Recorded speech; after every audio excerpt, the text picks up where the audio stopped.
all those things. And we also talk about spanning tree, and how can we find out spanning tree using prims and Pushkal's algorithms. So I'll try to cover the whole week content.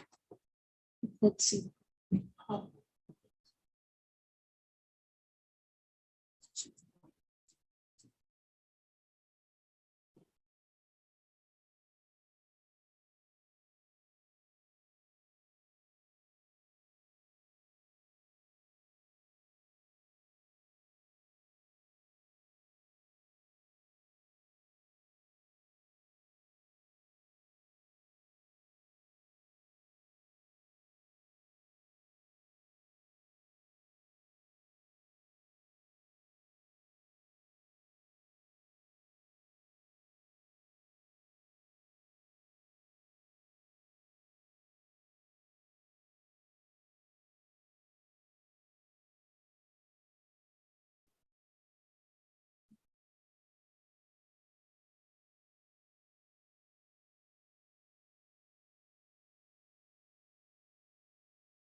Okay, so let's start. So first thing I want to discuss is the longest path problem. Longest path in a DAG. By DAG, we mean directed acyclic graph, right? So a directed graph in which we don't have any type of cycles, right? So that graph is known to be a DAG, directed acyclic graph. So in any directed acyclic graph, we want to find out what is the possible longest path. Okay, for example, here is one DAG, which I think sir also used the same DAG, right? So in this DAG, we have to find out what could be the possible longest path, right? So for example, if you want to find out a path here, then you can say that if you consider this thing, that 3 to 5 to 6 to 7, right? This is an example of path. This is a one path, right? A path in a graph. So now we have to find out a path which is the longest among all the paths, right? Longest in terms of it should use a maximum number of edges, right? For example, here in this path, we are using only 3 edges, one edge, second edge, third edge, right? So now we want to find out that what is the possible longest path. So for that, we will use topological sorting, right? In the previous session, we discussed how we can find out a topological sorting for a DAG, right? There's a precise algorithm that first we have to choose an vertex within degree 0, then we will remove that vertex and the associated edges also. And in the new DAG, I mean, after removing that vertex and edges, we get a sub DAG, right? I mean, a DAG which can be obtained from the original, right? So using in that sub DAG, we again find out a vertex with in degree 0 and remove it and proceed further. So that's a general method for finding out topological sorting. Now let's use the topological sorting to find out what is the longest path in a DAG. So here, first we'll assume that if a vertex has in degree 0, because we know that if we have a directed acyclic graph, then we for sure say that there exists a vertex within degree 0.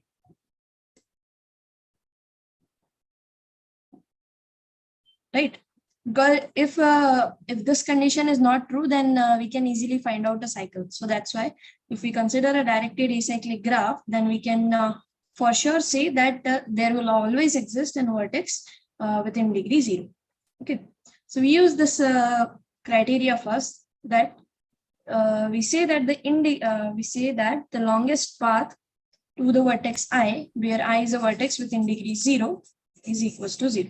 I mean, first we'll assume this thing, that suppose, or if I is a vertex such that that the in degree of this vertex, in degree of I is equals to 0, then we say that the longest path of longest path up to I is nothing but 0. Okay, so we assume that the longest path up to this vertex is nothing but 0 if that vertex is in degree 0. Now, second condition we derive from the first condition itself, that if we have a vertex J, suppose J is another vertex, this is J, right?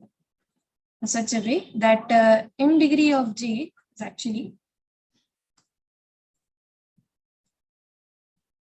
such that in degree of J is strictly greater than 0, then we will say that the longest path up to J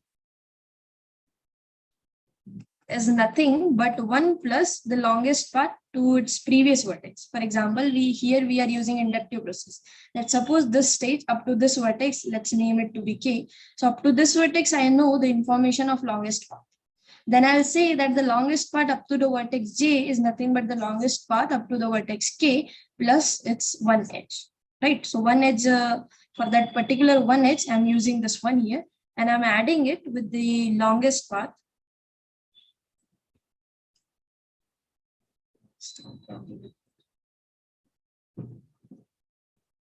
So the longest path to its incoming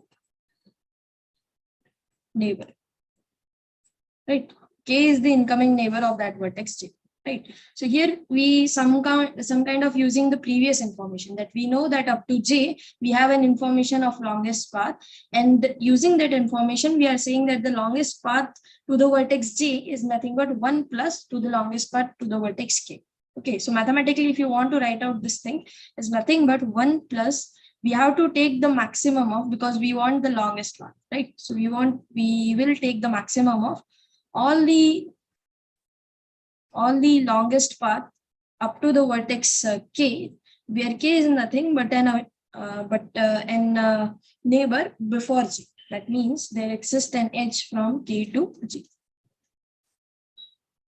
right? So what we are doing, we know that the longest path up to K, and then we choose all those Ks. Suppose this is a vertex J, and there are 3 Ks.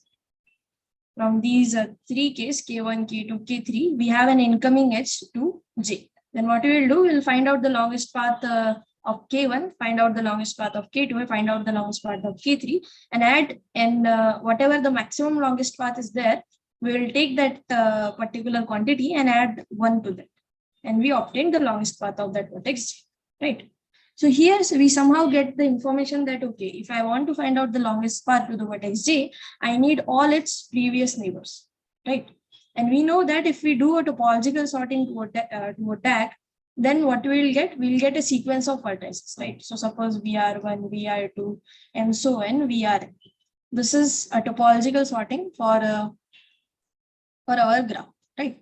So if I have a topological sort, then we know if there is some vertex that's named to be V, then all the vertex which are before this vertex are actually having some kind of incoming edge to this vertex, right? They can't have a outgoing edge from the vertex V, because that's what topological sorting do. What does topological sorting give us? It actually gives us a sequence of vertices along which we can move accordingly, right? If I want to complete certain tasks, I'll just draw the dependency relation over the graph and get a topological sorting to complete that particular task. So that means for completing that particular task, we somehow to walk around all the vertices in some dependency condition, right? So we'll use topological sorting to find out what is the longest path in our particular tag. Okay, so I'll use the same example to find. Is there any doubt what is the idea? How we are going to find out the longest path? Yes, no, something? Can we take an example and walk through that? Yeah, sure. Thank you. I'll take the same graph. Yeah, that will be nice. So here I'll do 2 things. First thing is I'll compute topological sorting also, and the longest path up to every vertex. Okay. So in topological sorting, what we did, first we will find out the vertex of degree 0, right? In degree 0. So here I'll write down in degree over the left hand side and longest part over the right hand side, or let's see.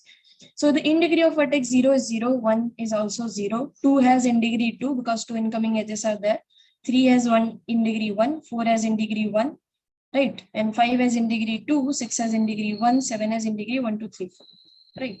So these are all the in degrees of every vertex. Now, what does our longest path algorithm says that if a vertex has in degree 0, we assume that the longest path to that vertex is nothing but 0, right? So here we have two vertices which has a in degree, which having in degree 0.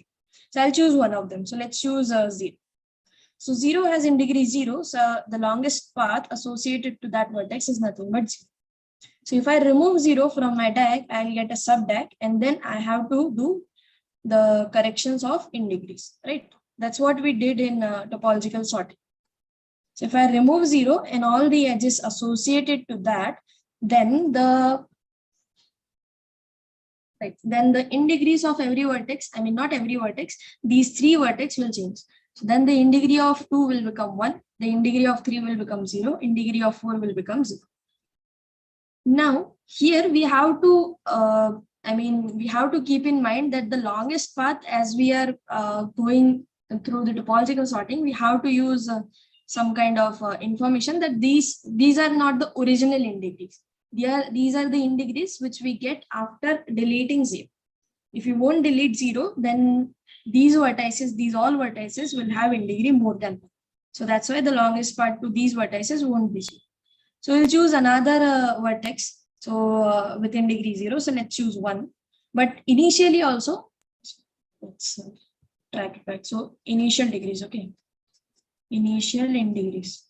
So initially 0 has in degree 0, 1 has in degree 0, 2 has in degree 2, right? And 3 has in degree 1, 4 has in degree 1, 5 has in degree 2, 6 has in degree 1, and 7 has in degree 4. Oh. So these are the initial in degrees before deleting the particular vertex. Yes, someone want to say something?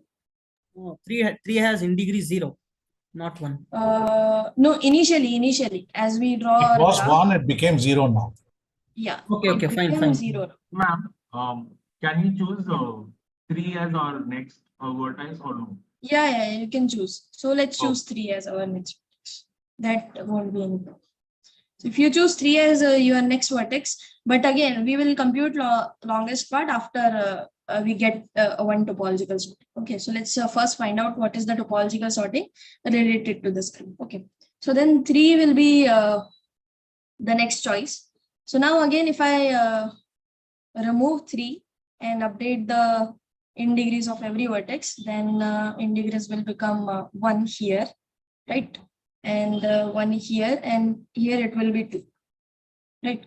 Now again, I have to choose a vertex within degree 0. So let's choose 4. I'm just computing topological sorting first, and then we will find out what is the longest. Okay. Ma'am, why does 7 become 2? Sorry, what? Why does 7 in become degree is 2? It was 4, right? Initially it was 4, but if you remove 3 and all the edges related to that, I mean, what is the process for finding topological sorting? Right, we are just doing that. I get that. So once you remove 3, then it becomes 3. From 4 it becomes 3, right? Or oh, sorry. Yeah, 3 is there. Now 7 has 3. 3 edges are there. That's fine. Yes, ma'am. Thank you. Now if we choose 4 and remove the edge of 4, now it will become 2. And the next choice will be 1, obviously, because 1 is the only vertex now which has in degree 0. Now if you remove 1 and delete all the edges, then this degree and this degree will change. So it will become 0 and this will become 1. So what we choose, 1 is done, right? Now we'll choose 2. And if you again delete 2 and all its edges, then this degree will become 0. Now I'll choose 5 and delete 5. This degree will become 0 and I'll choose 6. Delete this will become 0 and choose 7. So this is a one topological sorting of our tag. Now what we want to do, we want to find out the longest path up to of all these vertices. So initially, the longest path to 0 is 0 because 0 is the vertex within degree 0. You guys want the graph, or it's okay if we do just the calculations based on the fact that We can go through the calculation. That's okay. Yeah, Right. the calculation. yeah, if the degree of I is 0, then we simply imply that the longest path of I is nothing but 0. And if the degree of I is greater than 0, then we use the formula that 1 plus the maximum of degree of j blah blah blah. For this, I think we need the graph. But okay, I have the graph. Let's roughly draw it. Because here we want the edges which are coming to that particular vertex, right? If you don't have the graph, then it will be, I mean, we can't do the calculation itself, right? The graph is easy. So this is the original. Okay. So now degree of 0 is 0. So that's why the longest path is 0. Now let's come to 3. So 3 has degree 1, right? So that means greater than 0. So what will be the longest path up to 3 is nothing but 1 plus maximum of all the longest path of those vertices which has edges with edge coming to 3. So we know that at 3 there is only one edge which is coming from 0. So that means the longest path of 3 is nothing but maximum of longest path of 0. And we know the longest path of 0 is nothing but 0. So that's why the longest path of 3 will become 1. Okay. Is this calculation is fine to everyone? Any doubt? Can you repeat that, ma'am? Yes, ma'am. Ma'am, can you please repeat it? Yeah, Yes, sure. ma'am. So Yeah. what happened here, degree of 3 is 1. That means strictly greater than 0. So whenever we have degree strictly greater than 0, we use the second formula for finding out longest path. So the longest path of 3 will become 1 plus maximum of all the longest path of i's where there is an edge between I and 3.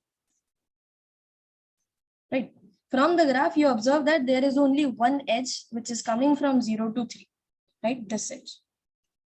So that means here we have just one quantity which is nothing but L of 0. And we know that L of 0 is nothing but 0. So that means maximum of the set is nothing but 0. So the longest path of 3 will become 1. Okay. Is that fine? I hope this is fine. Let's move ahead. Then also you'll get some idea. Okay. Now let's go to another vertex which is nothing but 4. So now we have to find out what is the L of 4. So L of 4, again, the degree of 4 is 1, which is strictly greater than 0. So we'll use the formula. We'll say that the longest path up to 4 is nothing but 1 plus maximum of the longest path of those vertices which are incoming. 4 has incoming edges from those vertices. So again, there is only one incoming edge to 4, and that is coming from 0. So that's why the longest path up to 4 is nothing but 1 plus longest path up to 0. And the answer is again 1. Okay. Now let's come to 1. So 1 has degree 0. So again, we assume that a vertex, if it has degree 0, then the longest path is nothing but 0. Now let's come to 2. So now here the formula will actually give us a nice thing that longest path to 2 is nothing but 1 plus maximum of longest path to 0, comma longest path to 1.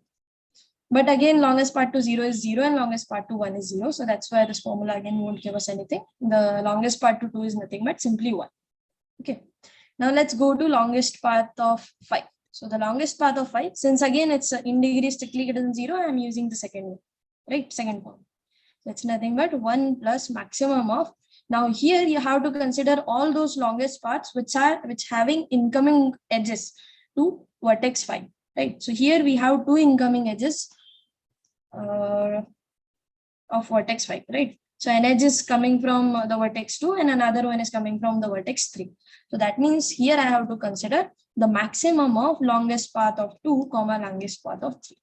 But the longest path of 2 is nothing but 1, longest path of 3 is nothing but 1. So the maximum of this set is nothing but 1. So that's why the longest path of 5 is nothing but 1 plus 1, which is equals to 2. Right. Now let's go to 6. So the longest path of 6 is nothing but 1 plus maximum of. Now here you guys say what we have to do. What I have to take. Longest path of 5. 5. Right, longest path of 5. Because there is only one incoming edge with starting from 5 and going to 6. Right. So we have to take longest path of 5. So that means the answer will become 1 plus 2, which is Plus 2, nothing but 3. Right. And what about 7? What will be the longest path? 1 plus longest plus- path of 6. 1 Or plus. See, 3 or here we 5. have to or 4. consider 3 longest paths, right? Longest So path the of longest three. path of 7.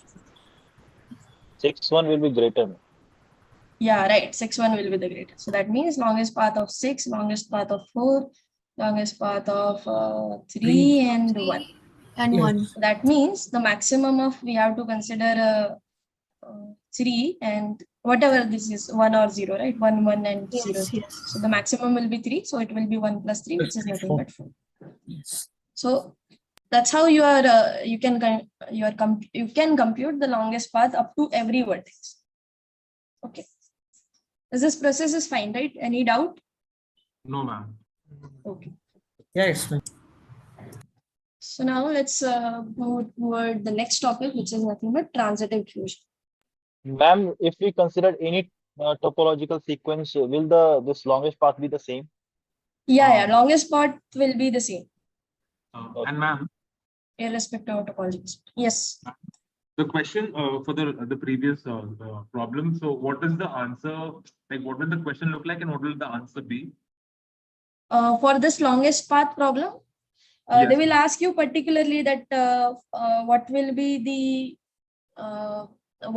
the length of a longest path up to the vertex 6 or up or onto the vertex 7, and they will ask particular to that vertex. Sir, that so what will whatever be the the longest maximum number appears from doing all the calculation, that is the vertex we need to like.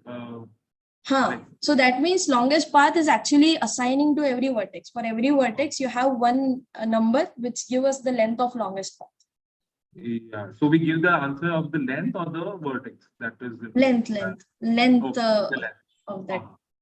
Because vertex, they already asked that for vertex 5 or for vertex 7. Yes, got it. So now let's go toward the transitive closure.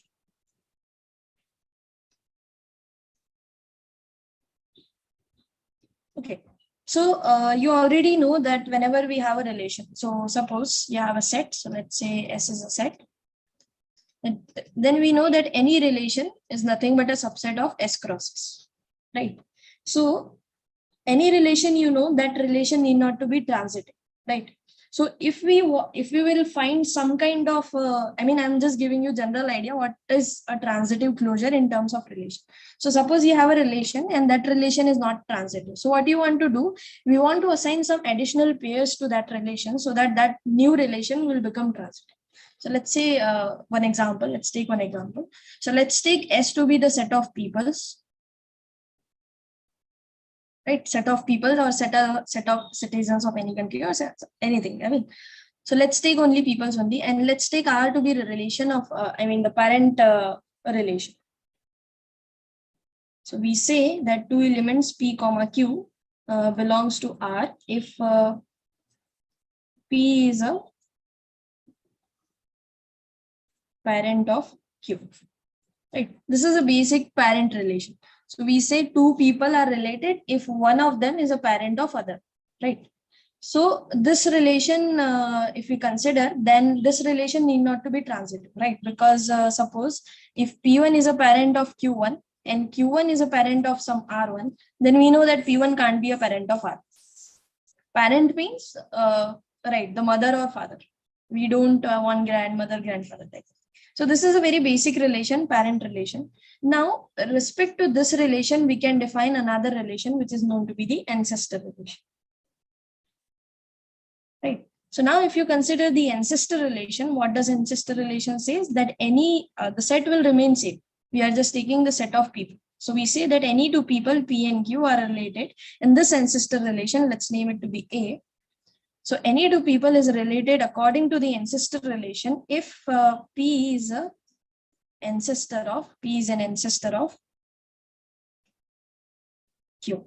So that means what this actually it means? So that means that there should exist some elements in between them. That means there should exist some R0, R1, R2, and so on up to Rk belongs to S. There should exist some peoples in such a way that P comma R0 belongs to R. Here I am using R. So that means P is actually a parent of R0. Now R0 comma R1 belongs to R. That means R0 is a parent of R1. And similar way, Rk comma Q belongs to R. That means Rk is a parent of Q. So here you have something, some sense you are getting that P is nothing but an ancestor of Q. Right, Rk to Rk. That means P is an ancestor of Q. So this ancestor relation, if you suppose, then this ancestor relation is a transitive relation, right? Because if P is an ancestor of Q and Q is an ancestor of R, then you can immediately say that P is an ancestor of R. So this ancestor relation, some kind of actually giving us a transitive form of parent relation, right? So that's why this ancestor relation is called to be a transitive closure of parent relation. So at the end, what we are doing, we are some kind of finding some points which make us which make our relation to be transitive, right? So that's why this ancestor relation is known to be the transitive closure of this parent relation. Is that fine? Any doubt? No, ma'am. So now, why we want to study transitive closure? Okay. So we know whenever we have a relation R over some set S cross S, then R is actually a subset of S cross S. Then using this relation and this set, we can form a graph. Right? How? So what we do, we just take in a graph, we know we want two sets, the set of vertices and the set of edges. So we say that our set of vertices is nothing but the whole set S, and the set of edge is nothing but, we say that any two vertex U comma V are related. They have an edge between them if and only if there is a relation between them.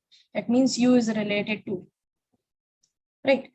So based on every relation, we can convert that relation into a graphical, right? We can have a graph with actually respect that particular relation. So for graph, we just take S to be the set of vertices, and for edges, we say that two vertices have an edge between them if they are related with respect to this relation R. Okay, so that's how we can form a relation. Now, if we have a relation and we know we want to find out what is transitive closure. So transitive closure generally denoted by R plus, right? So if R is a relation, R plus is known to be the transitive closure. So if we have a relation, we can find out the transitive closure of that relation. But in graphical way, what does transitive closure actually means? So what does transitive closure means in the way of relation? So it means that any two elements of a set S belongs to R plus if there exist some vertices, let's say R0, R1, and so on, Rk, in such a way that U comma R0 is related and all those things. At the end, Rk comma V is related, right? That's the meaning of transitive closure in terms of relation. Now, what does it mean in terms of graph? So in terms of graph, we just want that there should exist some in between vertices in such a way that if we travel through these vertices, because again, these are the element of S, and we are taking vertex set to be same as S. So at the end, what we want a path. We say that if we want to find out the transitive closure in terms of graph, so we want to say that, and actually, this actually denoted by A positive. So ultimately, we have to answer that, is there any path? Is there any path exist between the vertex U and V?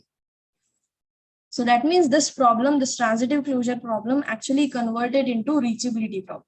That if we want to know that we can find out a path between any two vertex or not, right? And what is the method for finding out a path between any two vertex, or are we know any familiar method for using that we can say the reachability question and all?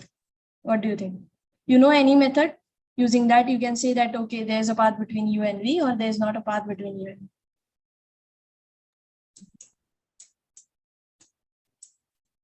BFS or DFS. Right, correct. So BFS and DFS are those two methods which actually answer this question, reachability question. That if you can find out a path between any two vertex or not. Because we know that in BFS, DFS, what we are doing, we are just finding a path between any two vertex, right? That's the main motto of BFS. So that means using BFS and DFS, you can find out R plus, the transitive closure of the relation R. But there is another way of finding out transitive closure, which is nothing but using the adjacency matrix. Okay. So adjacency matrix. So we know that whenever we have a graph, suppose G is a graph with vertex set V and edge set E, then with this graph, we can assign a matrix. Suppose we have an n number of vertex, that means cardinality of E is nothing but n, then we can assign a matrix here of size n by n using the following rule. So we say that the ijth entry of A is 1 if there is an edge between describing this. So we say that ijth entry of this metric is equals to 1 if there is an edge between I and j, right? And we say that the ijth entry of this metric is 0 if there is not an edge between, there is no edge between I and j. Okay, so this is a basic way for constructing any adjacency matrix relative to any graph. Okay, is that fine? How you can Ma'am, if there is construct edge between I and j, then it will be 1, is it? right. So if there is an edge between I and j, it will be 1, otherwise it will be 0.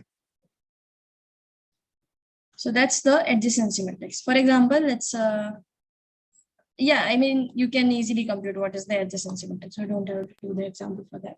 Now, what we want to do as a relation, as for any relation, we want to find out R plus, the transitive closure of that relation. Here, we want to do this thing for A. That means for any adjacent matrix, I want to find out A plus.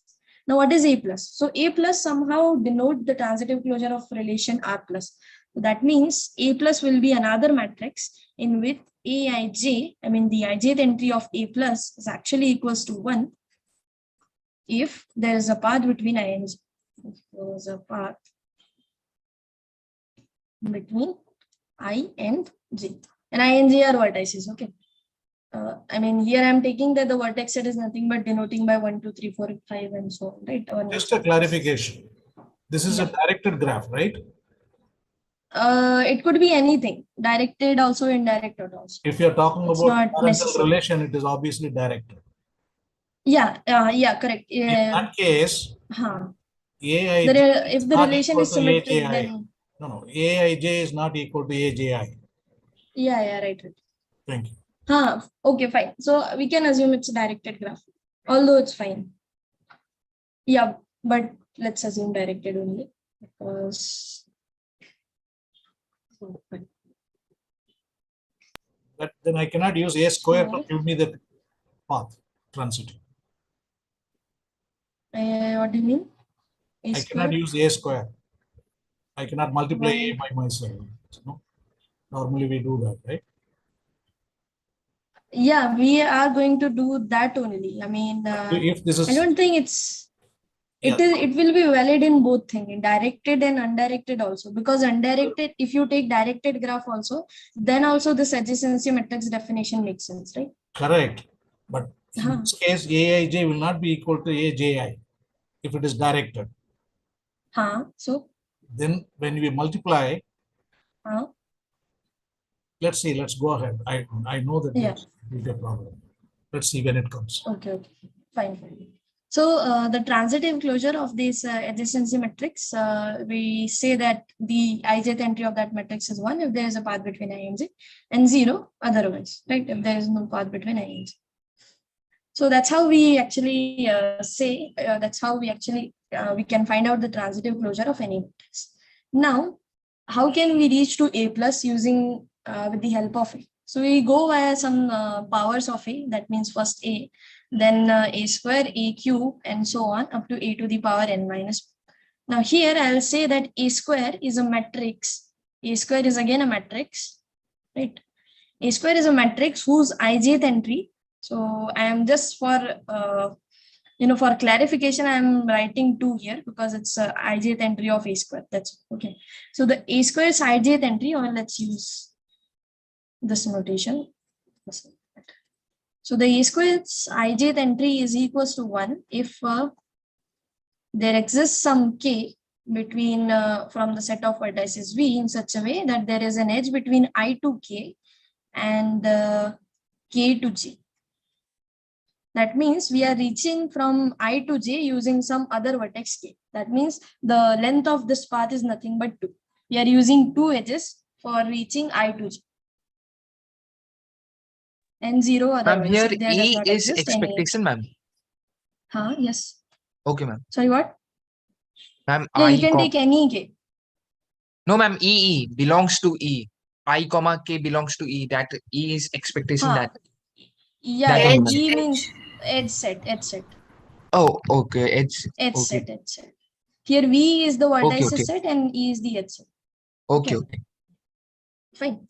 So this is the basic definition of A square. So I mean A square, we are creating a matrix of this form that its ijth entry is 1 if there is a path of length 2 between I and J. So that means from I and J, you can travel via using some in between vertex K. Okay, if this scenario happens, then we write down the ijth entry of A to be equals to 1. Otherwise, it will be 0.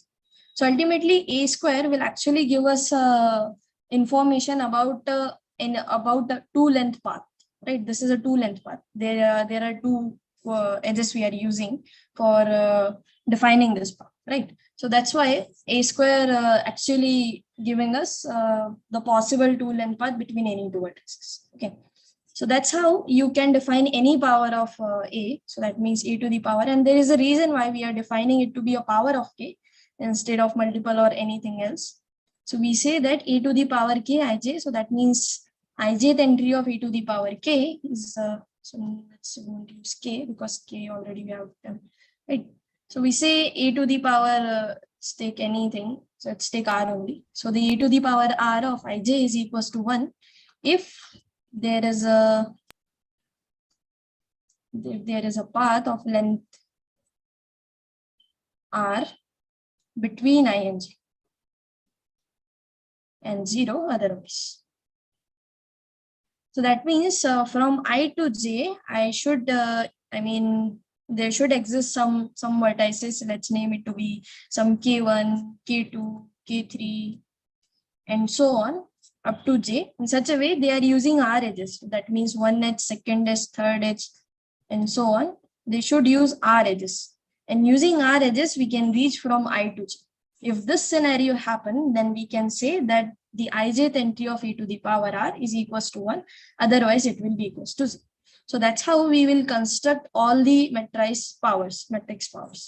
But what happened in general, this matrix power actually related to the multiplication of matrices.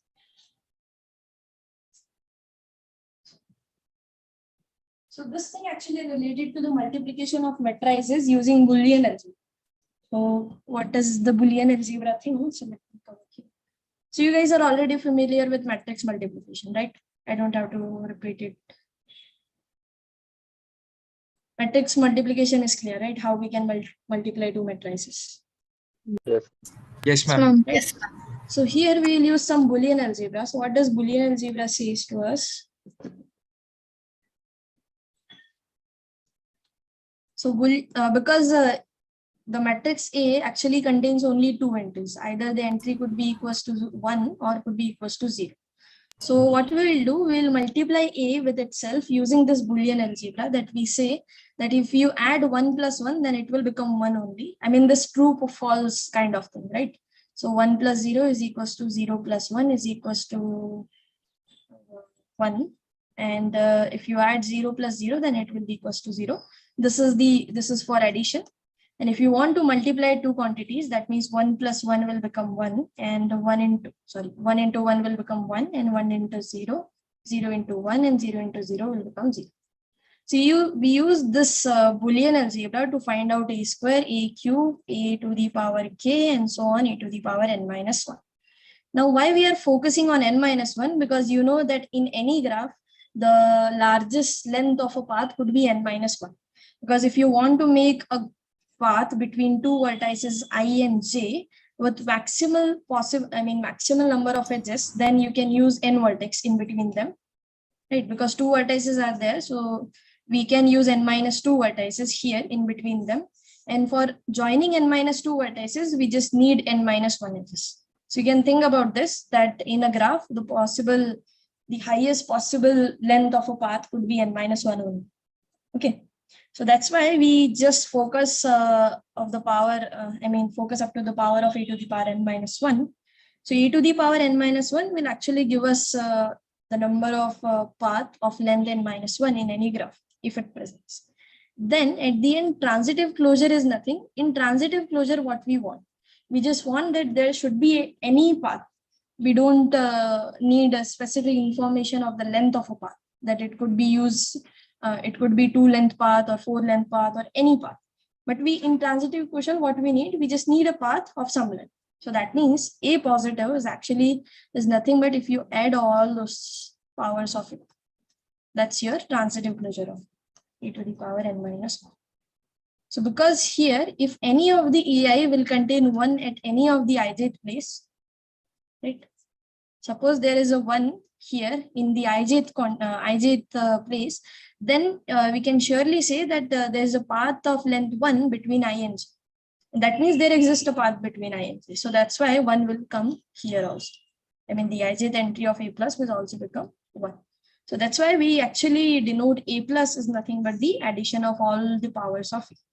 And these powers we actually compute using the Boolean algebra. And we just use the basic matrix multiplication, apply the Boolean algebra, and you can find out the every power of a. And if you add all those powers of a, then at the end you will find out the transitive closure of the adjacency metric related to that. Okay. Is that fine? Any doubt? Ma'am? Yes. Ma'am, can you just take an example and explain it? Yeah, I can take an example, but it's actually very what you can say, calculative. Like just a small example. No, I have a small query. Yeah, yes, sir. During the quiz, will they give me a 8 by 8 matrix and expect me to do the multiplication? Obviously not, obviously not. Thank you. I don't want So that's why I'm saying you just conceptually understanding is okay, but then if you ask to with that. No, obviously not. We don't want you to be a calculator at the test, right? We want to judge you by your concepts only. That's all. That's okay.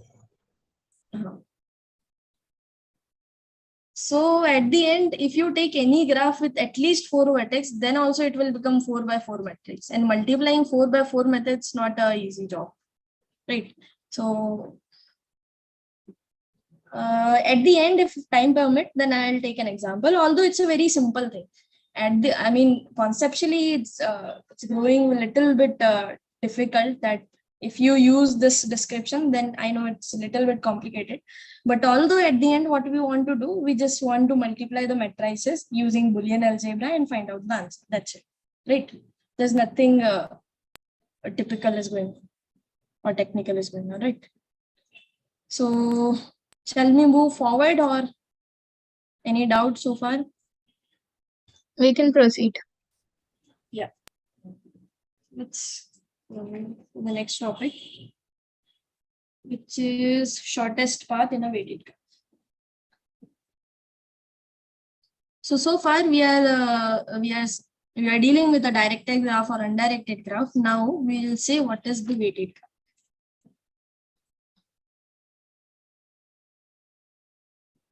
So weighted graph is nothing. For example, if you have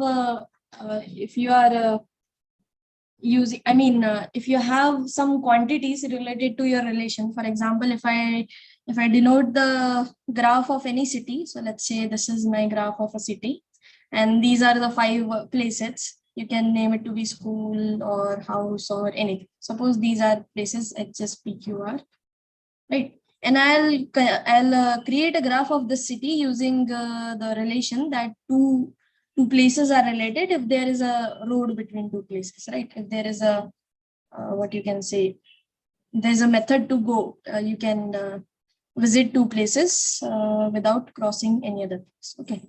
So in this graph, you can assign some weight over this edge, right? So you can assign the number of kilometer, how far these two places are actually, how far these two places are actually. So you can assign some kind of physical quantity over your edges, right?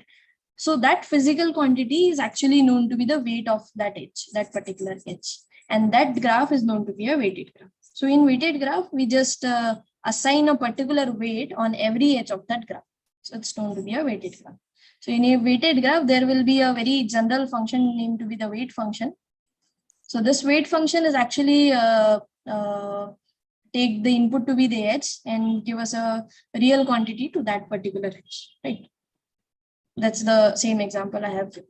Now, in this weighted graph, we have two problems. So first thing is we want to find out the shortest path from any fixed vertex to every other vertex. Right? This vertex will be fixed, and you have to find out the shortest path from this vertex to every vertex of the graph. That means shortest path from vertex V. Suppose this is V, then we want to find out the shortest path from the vertex V to any other vertex in this graph.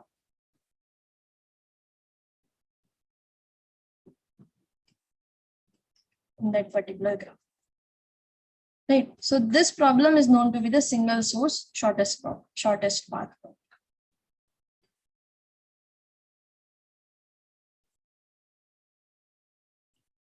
Single source shortest path problem. Right. And why we want to do that? Because in real life, there are so many applications where this particular problem happens. For example, if you owe any delivery company, then you want to find out the shortest path from your distribution head to every places where you have to parcel something, right? So such kind of problems are very natural to happen in real life. So that's the reason we want to find out a particular algorithm to find out the shortest path between a fixed vertex and any other vertex in a graph. Yeah, any doubt? Someone wants to say something? No, right. Okay, so this is the one thing. And the second thing is, if you, again, we are saying that we are working in a weighted graph. So in a weighted graph, the shortest path need not to be the shortest in terms of weight. For example, if you have a graph, let's say this is your graph 0 to 1 to 2. And yeah, this is your graph. Suppose it's a directed graph. I'm assigning a weight to every edge. So let's say the weight of this edge is nothing but 20. The weight of this edge is 5. The weight of this edge is 5. So in terms of number of edges, okay, so in terms of number of edges, the shortest path between 0 and 2 is simply 0 to 2, right, using 1. But in terms of weight, I mean, if you consider the weight of every edge, and the shortest path will be the minimum weighted path. That means the weight of every edge, if you add among that particular path, then that weight should be the minimum. So, but in terms of weight,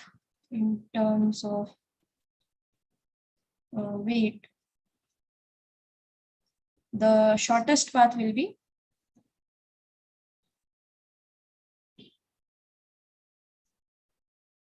0 to 1 and then 1 to 2, because the weight of this path or the cost of this path, the weight sometimes we call it to be the cost also. So the cost of this path is nothing but 10, and the cost of this previous path is nothing but 20. So in terms of cost or in terms of weight, the shortest path actually differ from the general number of edges path. If you just consider the number of edges, that path need not to be always the shortest in terms of weight or the cost. Okay. Is this point is clear, right? Any doubt? Yes, ma'am, clear. Okay. So now we have some particular methods to find out what is the shortest path in a weighted graph. It's going to be the Descartes algorithm. But before that, let's talk about a little bit over negative edges and negative cycles. So what is negative edge weight?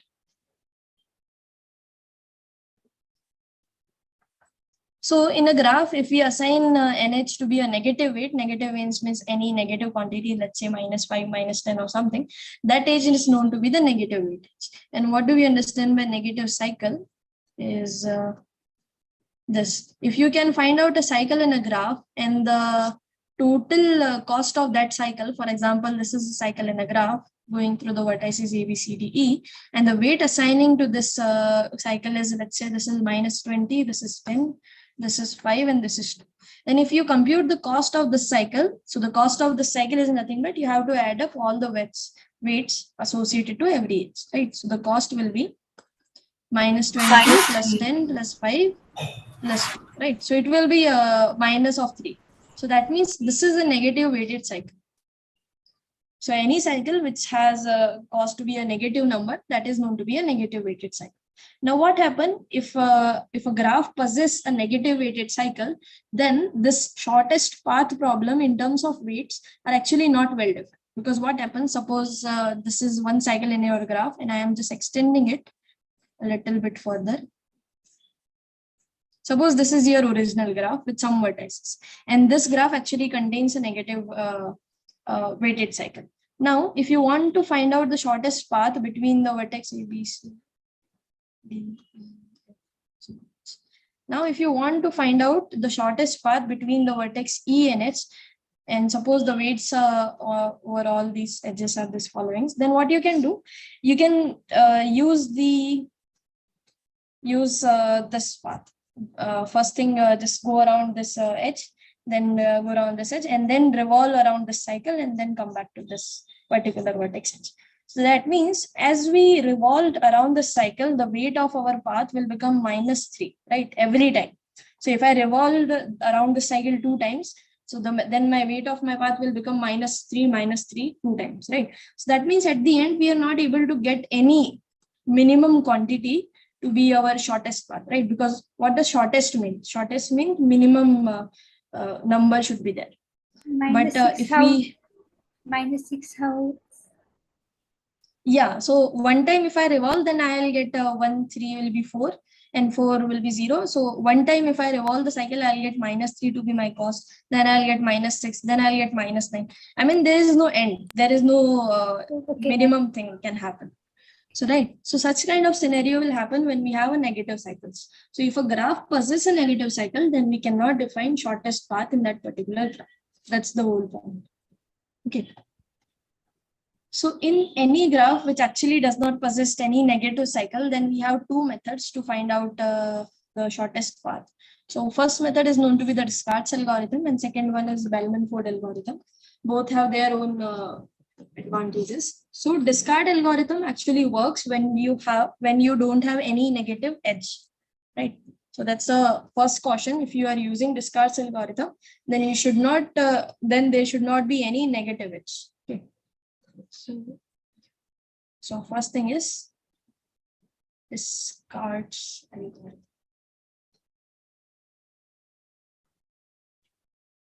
So here caution is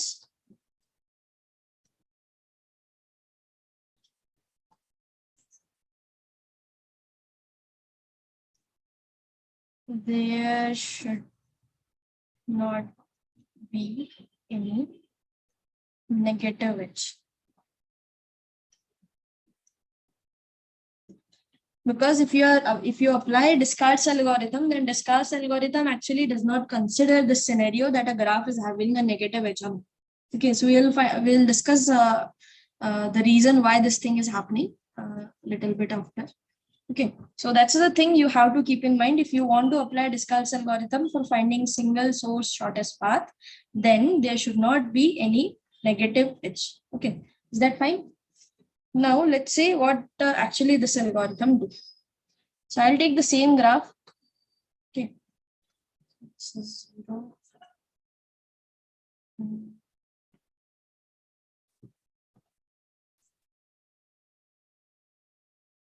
There is no actually direction, it's an undirected graph.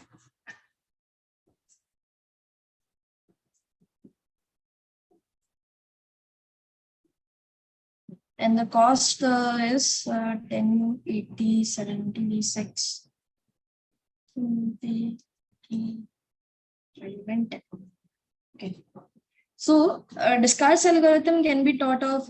One thing is that fire problem. I mean, if you burn this vertex 0 and start a fire, then what will be the next possible vertex which will caught the fire early, right? So that's the one thing. Or one thing I actually, how I learned Descartes' algorithm is that I suppose that these vertices are nothing but the cities, and the weight of every edge is nothing but the kilometers, and the weight and the edge is nothing but the route. So if you want to drive from this vertex 0 to any other vertex using these roads of these particular kilometers, then what will be the shortest distance you can cover, right? So that's one thing you can do for understanding Descartes' algorithm. So initially, so here I'm taking to be my source vertex to be 0. That means I want to find out that is the source vertex is 0. So I want to find out the shortest path of any vertex from the vertex 0, right? So initially, what do we do? So initially, we assume that every vertex except the source vertex will be at infinity distance. So this distance, I mean 0 to 0 distance is 0, 0 to 1 distance is infinity, infinity, infinity, infinity, infinity, and everything is infinity, right? Now, the second step, what does it say? So it says that if you move, now we have to find out what will be the minimum edge associated to this vertex here. So the minimum edge is 10 and this edge is 8. So the minimum will be 10. So that means if I start driving my car from the vertex 0, so the next possible city or the next nearest city will be 1. I can reach 1 by just traveling 10 kilometers, right? So that's why in the second step, what I'll do, I'll just replace the distance between 0 to 1 to be equals to 10. I'll give 1 to be the distance 10.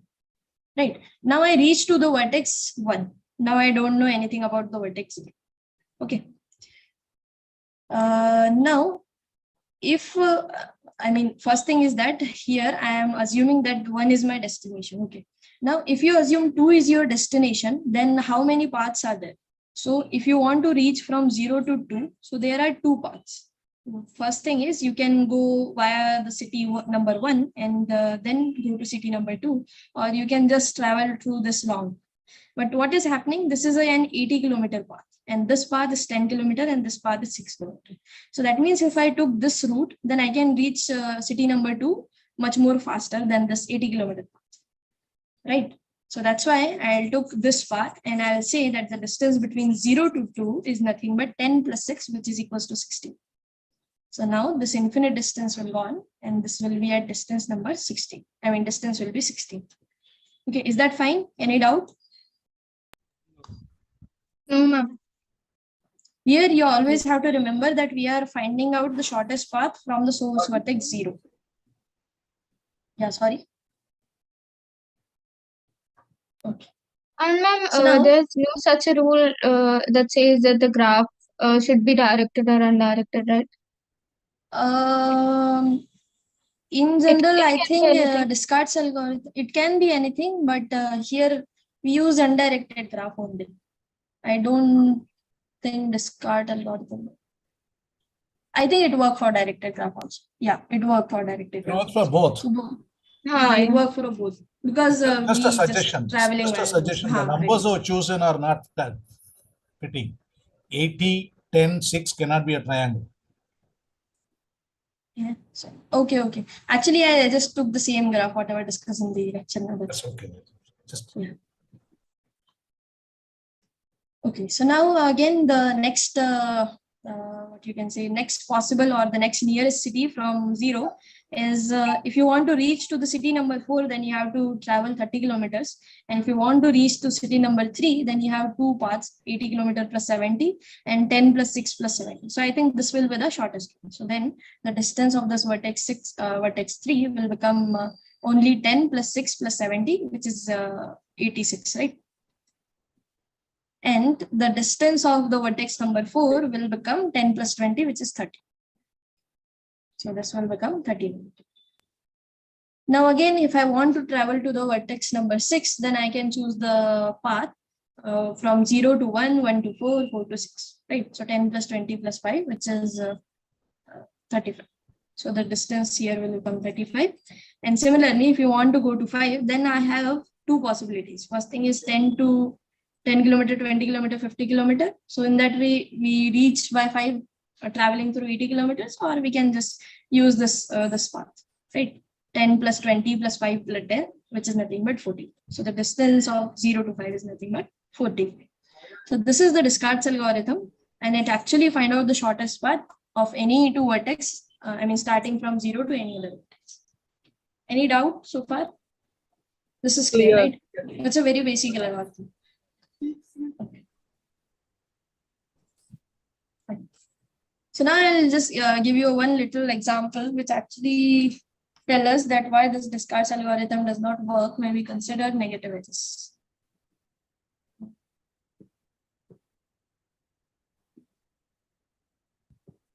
Let's try if this work or not.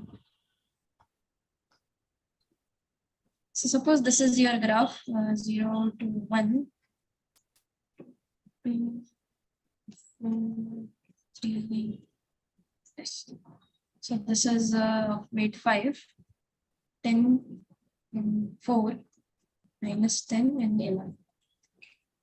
So suppose we use Descartes algorithm. My screen is visible, right? Yeah, now it is okay. We'll come back. Now visible.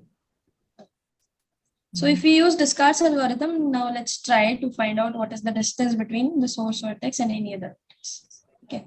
So the first thing is the distance of 1 will become 5, right? So distance of 2 will become 15. Now if Descartes algorithm, if I use, then the distance of 4 will become, I have to choose this 11th number, right? Because the distance of 3 is infinity in this stage. That's the main particular thing you have to understand. The Descartes algorithm works step by step. So if I reach to vertex 1, it will get distance 5. If I reach to vertex 2, it will get distance number 15. And if I reach to the vertex 3, it still have distance infinity. So if I want to reach to the vertex 4, then I have to choose this path. This 5 plus 11 path, that means 16. And now the distance of the vertex 3 will become 5 plus 10 plus 4, which is 19. Right. So that's the distance. Please mute yourself if you are not saying something.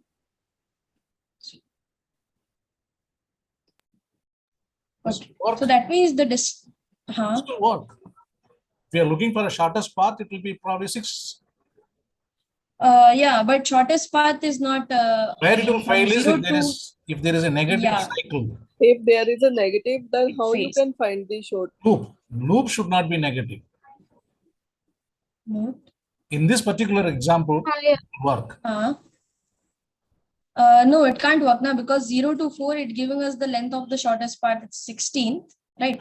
But if you travel through this path, then it will be 5 plus 10 plus 4 minus. I'm supposed to reach 3. If 3 is my destination, from 0, I will take 1 and 4 and go. I mean, if there is a gain by. No, yeah, that's the thing. Descartes algorithm actually just won't jump to 3 directly. It work by minimum thing. For example, if you start a fire from the vertex 0 and fire reaches to the vertex 1, suppose that fire reaches to the vertex 1.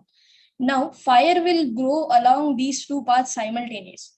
So it will reach the vertex 2 at 10 after 10 minutes, but at the 11th minute, it will reach to the vertex number 4. So that's the Descartes algorithm actually do. It actually won't stop here. For example, if I'm traveling here, then I will travel 10 kilometers here. That's the fine thing. But I am also traveling 10 kilometers here also. So that's why I think sir actually gave you the fire example. That means fire actually won't stop. It actually it's spreading all over the circle. That means it actually started from vertex number 1 and go to vertex. Yeah, algorithm actually says that you have to take the minimum number, whatever is reachable from that. So Descartes algorithm, that's why give us the distance 16th here in place of 9. It does work. I mean, okay. I'm actually not able to understand why can't we like use this in case of negative edges. Use this path. Can you take another example? Actually, this is the example I find out very, okay, fine. So see what happens. What's the problem? Okay. So the problem is discard algorithm actually goes step by step. It means if you understand it via the fire thing, suppose you, suppose you burn this vertex number 1, right? So as you burn this vertex number 1, fire start growing in this direction also, right? Yeah. But Yeah. since the weight of this edge is 10, so that means fire will reach to the vertex number 2 after 10 minutes, right? So at vertex number 2, we will assign 10 number, that the distance will be from 0 to 2 is 10. But as we go to the 11th minute, the fire actually reached to the vertex number 4. So that means discard algorithm says that the distance between 0 to 4 is 16. But if we use this negative edge, then what happened? Actually, we can travel along this path, and using this negative edge, we can find out the distance between 0 to 4 is nothing but 9. But what does Descartes' algorithm says? It says that the distance is 16. So that's the reason that Descartes' algorithm actually won't work if there is a negative edge. Okay. Are you getting my point now? No, not actually. Yeah, okay, fine. If not, then yeah, we can drop this. But although you just have to keep in mind that if there is a negative edge, then it won't work. Just think about it a little bit. Yeah, it's okay. I will find some other example for this. Okay. Yeah. Try to find out some other example or something. Ma'am? Yes. Ma'am, you were saying something about infinity. What was it? Yeah, I was saying that initially, if we won't assign any distance to the vertex 3, initial distance will be infinity. This thing, ma'am, I understand, but there should be no any negative edge, you earlier told. If minus 10 is a negative edge, then we can apply Descartes' algorithm. That's the thing. I am giving a counter example that why it won't work if there is a negative edge. This I am actually giving you this reason for supporting this statement. That there is an example where you have a negative edge, and if you find out the shortest path from Descartes' algorithm, it actually won't give us the shortest. So for supporting this statement, I'm giving this example. This is some kind of counter example you can give. Okay, just think about it. If you won't get, then I'll try to give another example also. Okay, but let's a little bit give a thought to this thing. Okay, if you are interested, then obviously. Although, if someone says that find out the shortest path using Descartes' algorithm, then I think that will be much more easier. It will be something like this one. They won't give us any typical graph or anything where you'll get confused or stuff. Okay, fine. Okay, that's good. So let's move. So now we find out that, okay, if we have negative edges, then there will be a problem. So for solving that, the next algorithm actually resolve this problem. It's known to be the Bellman-Ford.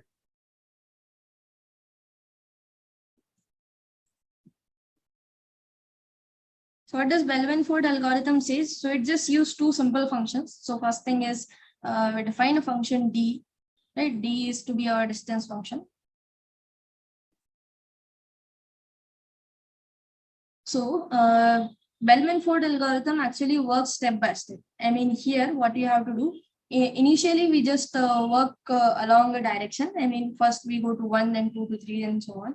Here what we'll do same things, but n times. I mean, whatever number of vertices are there, we'll use the same process n times. So what I mean to that is, first thing, we will define some distance functions. We say that the distance of a vertex I is equals to, it's actually the minimum distance from the vertex V, where V is your source vertex. I mean, this is a fixed vertex, and you want to find out the shortest path from this vertex to any other vertex. Okay, so D of I will actually give us the minimum distance from the vertex. And since we are dealing this algorithm step by step, so this is the first step. So let me see here the first step. The first step will be, so initially the distance of this vertex V is 0, and the distance of every other vertex will become infinity. Okay, so that's the initial stage we are assuming. Okay, that's the initial step or first. So in the second step, we say that the distance of a vertex V will be 0 only, but the distance of any vertex I will be now equal to the minimum of distance of vertex I in the previous step. This quantity I am taking from the previous step. Either it could be infinity or the distance of vertex K plus the weight of K2, where there is an edge between K2. So that means what I am doing, I am taking initially whatever distance is there, that. So we have to take minimum of two quantities. First thing is the initial distance, or if there is an edge between some other vertex, to that particular vertex I, and we have some information about the distance of this vertex in our previous step. Okay, in previous step, if I have some information about this distance d of k, then what I'll do, I'll just took d of k, add with whatever weight is there, because again we are talking about the weighted graphs.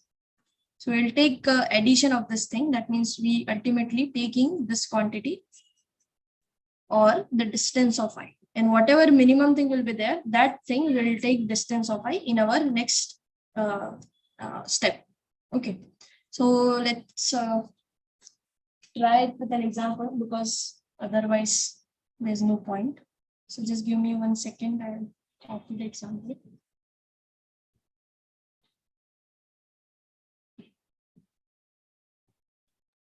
There is one question. Yeah. Excuse me, ma'am. Yeah, sure. Bellman algorithm is applicable on both the graph, either directed or indirected.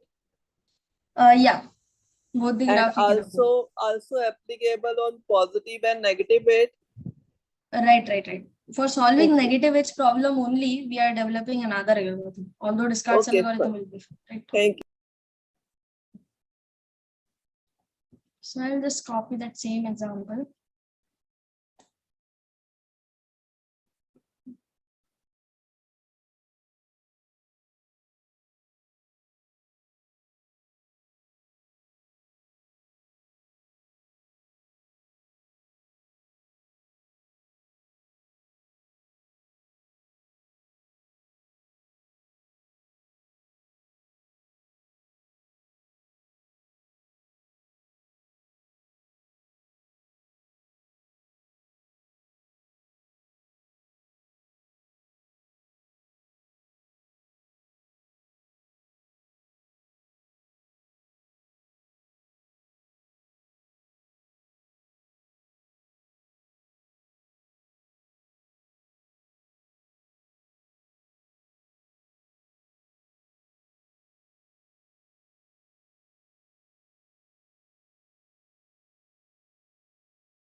My screen is visible? Yes, ma'am.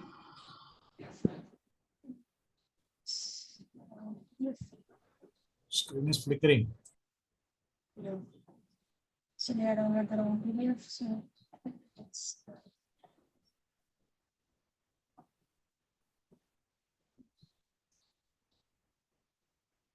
So what happened? It's actually work in n number of steps. I mean, Descartes algorithm would just give us the answer in one step. But this Bellman-Ford algorithm, we have to apply over and over and over. So that means it's actually very tough to get any information using Bellman-Ford algorithm until and unless you just program it into the some computational thing and solve it. That's the one thing. Although you can't just use Bellman-Ford algorithm to solve it for any particular topic. This is the question, right?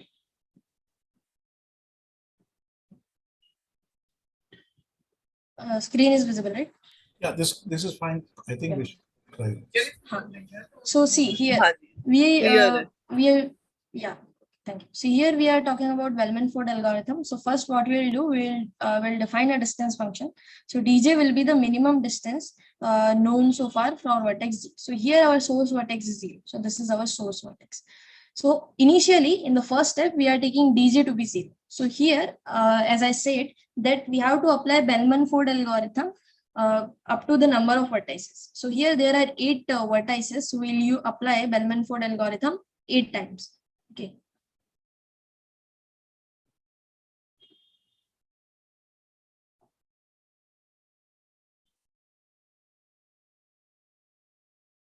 As you saw here also in the later thing, there's one table, and this table actually contains 8 numbers.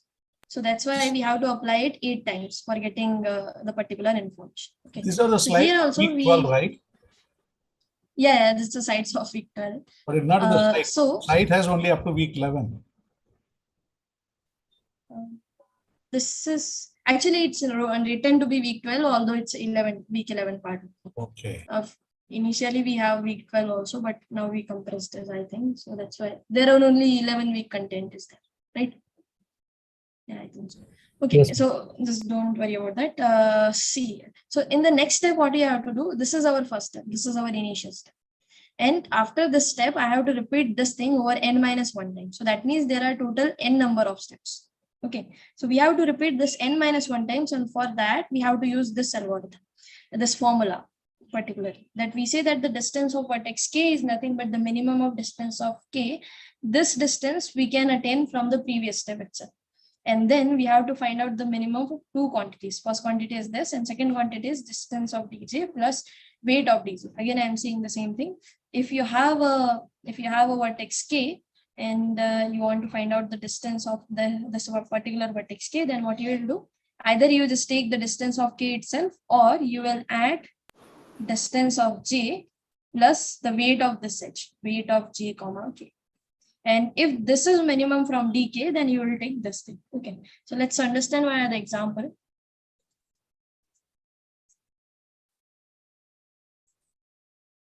Yes, ma'am.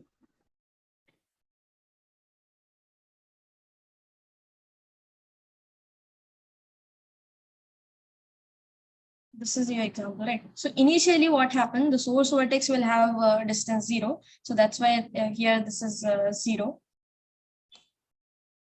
And all other vertex will take the distance to be infinite. So the first thing is initially distance of d0 is 0, and the di will be infinity for all I except 0.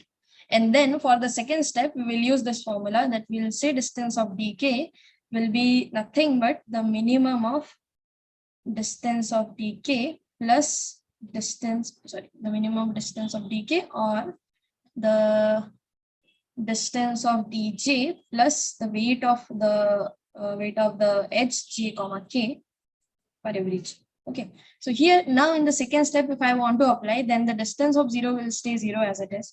For 1, what we have to do, the initial distance of 1 is nothing but 0. So for 1, we have to use this form. Okay, so that means distance of 1 is nothing but minimum of distance of 1. So here we have to take the previous distance. So previously the distance of 1 is nothing but infinity. So that means we have to take the infinity here, and the second thing will be distance of j plus weight of j comma k.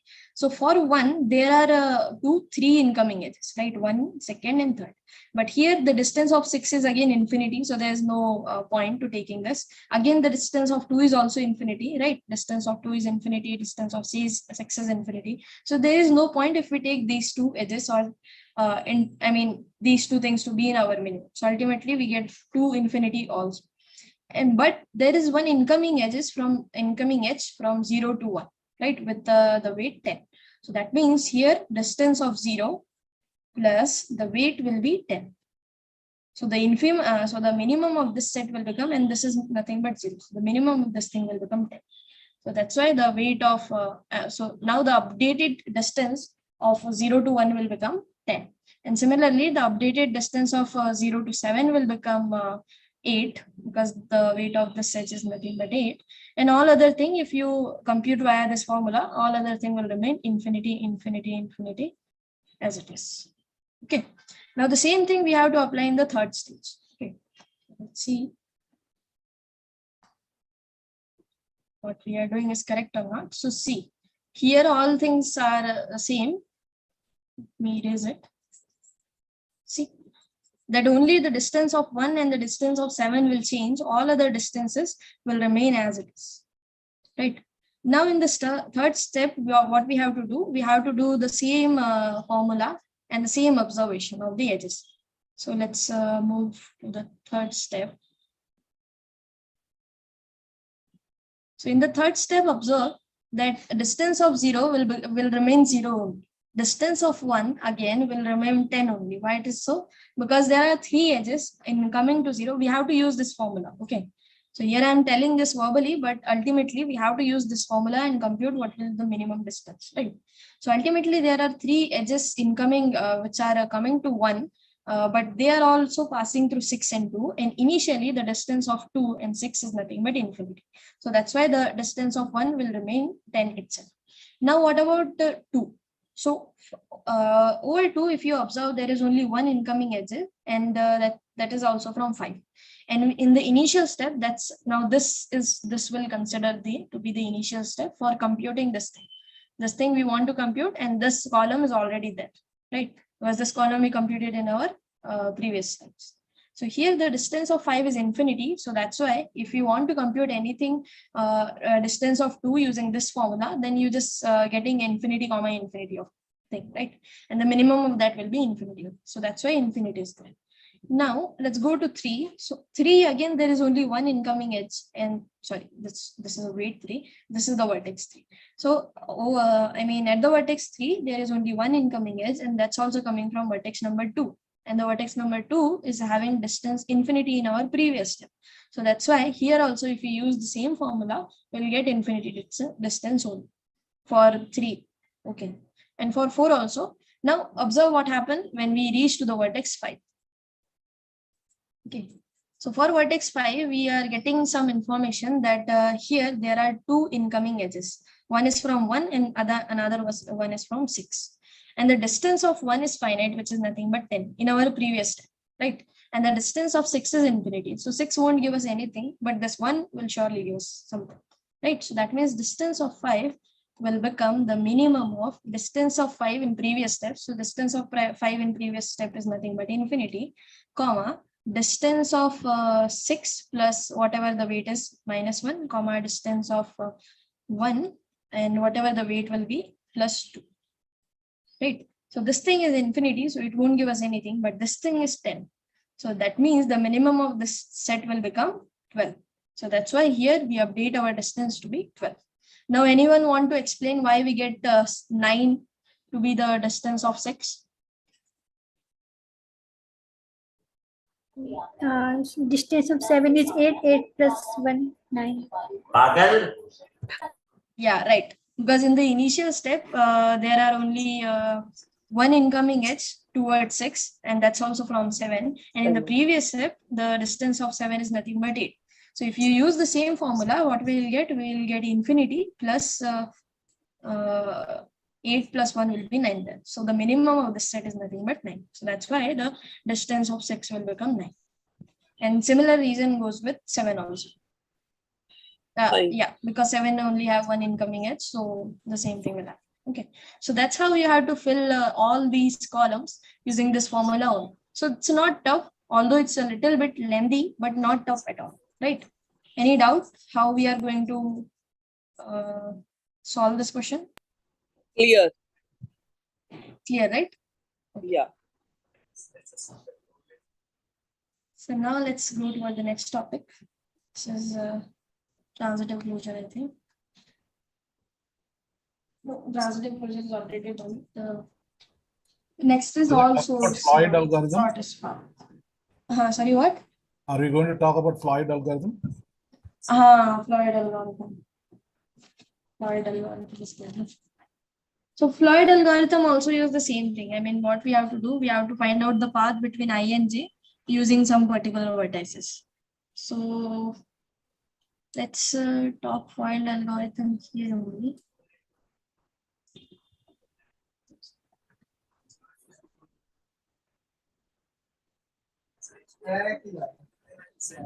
So now these are the two methods for finding out single shortest path using single source thing. But if you want to find out the shortest path overall, that means over all pair of vertices, what will be the possible shortest path? So for that, you have to use Floyd-Warshall algorithm. And screen is not visible. Yeah.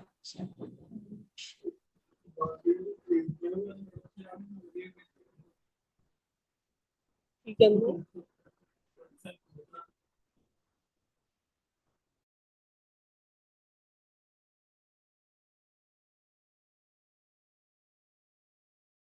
Is it visible now? Right. Yes, So ma'am. here, as we find out transitive closure, so same thing we will do here. So we'll write out a new matrix and named to be the SPK matrix. Right, this will be your matrix, and the ijth entry of this matrix, SPK of I comma j, is actually give us the length of the shortest path. Give us the length of the shortest path from the vertex I to vertex j via these vertices. You have to use 0, 1 to up to k minus 1 vertices. Using these vertices, if we find out the length of the shortest path between I to j, that will be our ijth entry of SPK. Right? And SPK overall give us the information between what will be the overall shortest path. Right? Because ijth entry will give us the shortest path between I and j. But overall, if you consider the matrix, that will give us what will be the shortest. I mean, if you consider the minimum entry over this matrix, that will be give us the shortest length of path using these vertices. 0, 1, 2, and so on, k minus 1. Right. So overall, if you compute SPN minus 1, right, this will be again a matrix. So now if you compute this matrix and find out what is the minimum entry in this matrix, that will be your shortest path, length of the shortest path.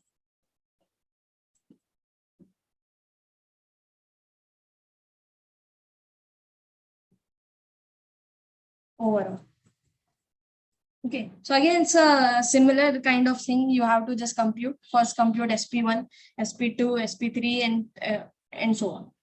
So again, it's a very computational process. So I think there is one question in activity related to this problem. So just try to solve it. If you won't get, if you stuck there, then we can discuss that particular question in the next session. Okay, because there is only one question related to this algorithm.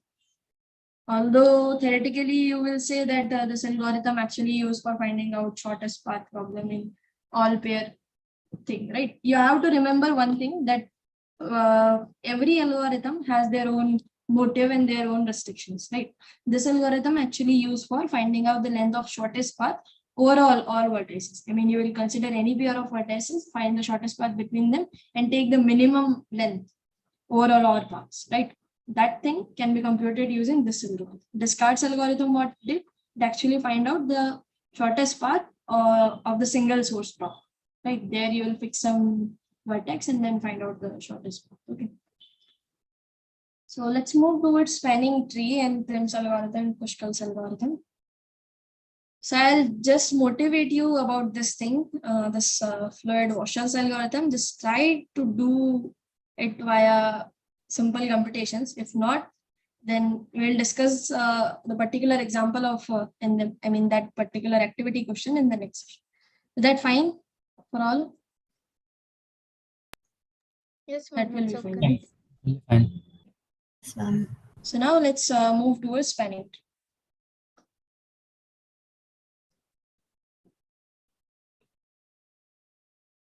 So what is a spanning tree actually? So in spanning tree is nothing but if a graph is given to you, then in that particular graph, you have to find out minimal connected tree, right? So a tree is nothing. So tree is what? So tree is connected acyclic graph, right?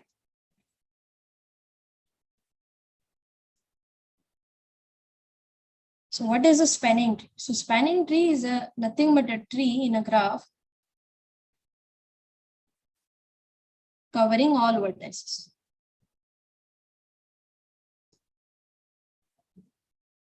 So ultimately, suppose this is your graph.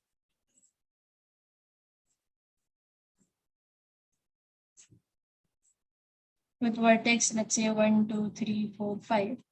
Then in this graph, you can find out a spanning tree, namely this will be your one example for spanning tree.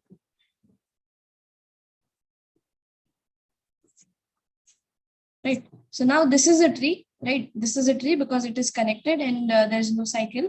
So it's a tree, and it actually cover all the vertices of this graph, right? 1, 2, 3, 4, 5. Another example of spanning tree is simply you can take. You can construct several spanning trees, whatever you want.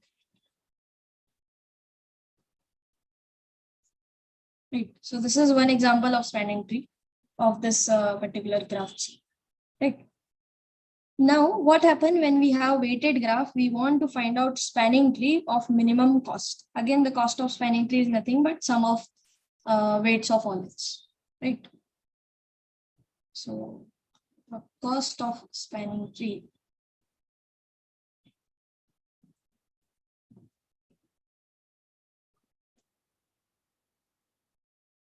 is nothing but the sum of weights of all of this. For example, if I made this thing to be a weighted graph, let's name it to be 1, 2, 3, 4, 0, 1, 1, 1.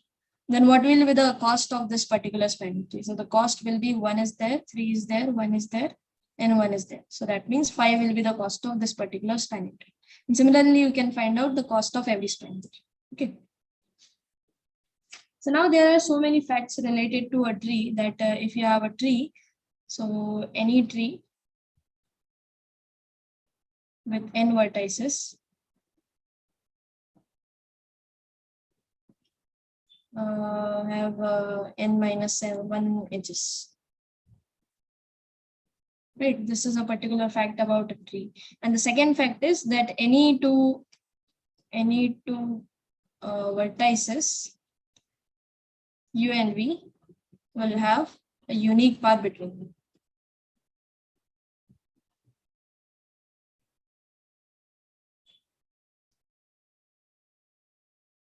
So that means if you are in a tree structure, then between any two vertex you can travel via a unique path. There won't be more than one path. Okay, so these are the two basic characteristics of a tree. And the third thing is it's an acyclic and connected graph. That's in the definition itself. Okay, now so let's move to a problem. So the problem is that if you have a weighted graph, in that graph you want to find out minimal cost spanning, right? So the problem is we want to find a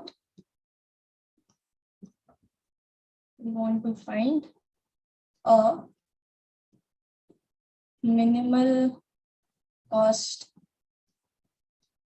spanning tree, right? This thing they sometimes say MCST. That's the abbreviated form of minimal cost spanning, right? So now there are two very simple algorithms known to be the Prim's algorithms, Prim's algorithms and Pushkal's algorithm. Right. These two algorithms actually used for finding out minimal cost spanning tree. And again, this is a very, very frequently asked question in every paper.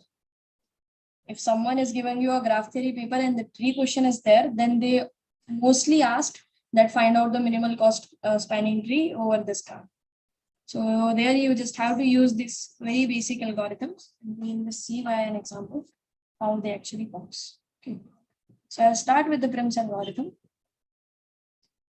I'm audible, right? Because there is nothing happening in chat and also I don't Yes, know. ma'am. Yes, Yeah, ma'am, audible. right. So what does Prim's algorithm do? Prim's algorithm actually, first thing it does that start with the smallest edge. So first thing is start with the smallest edge.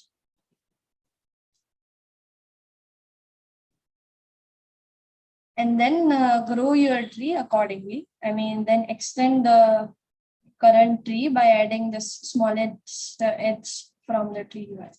Okay. So this step we will see in one example. So I'll take the same example. So let's take, we have a graph of something like this, 0 to 1, 2, 3, 4. Suppose this is our graph with the weights to be 6, 20, 18, 70, and 8. Okay, so what does Prim's algorithm says? So now minimum cost spanning tree. So Prim's algorithm says this, take the minimum cost edge first of all. So here the minimum cost edge is nothing but 6. So we'll take an edge, this edge, and this edge actually contain 2 vertices.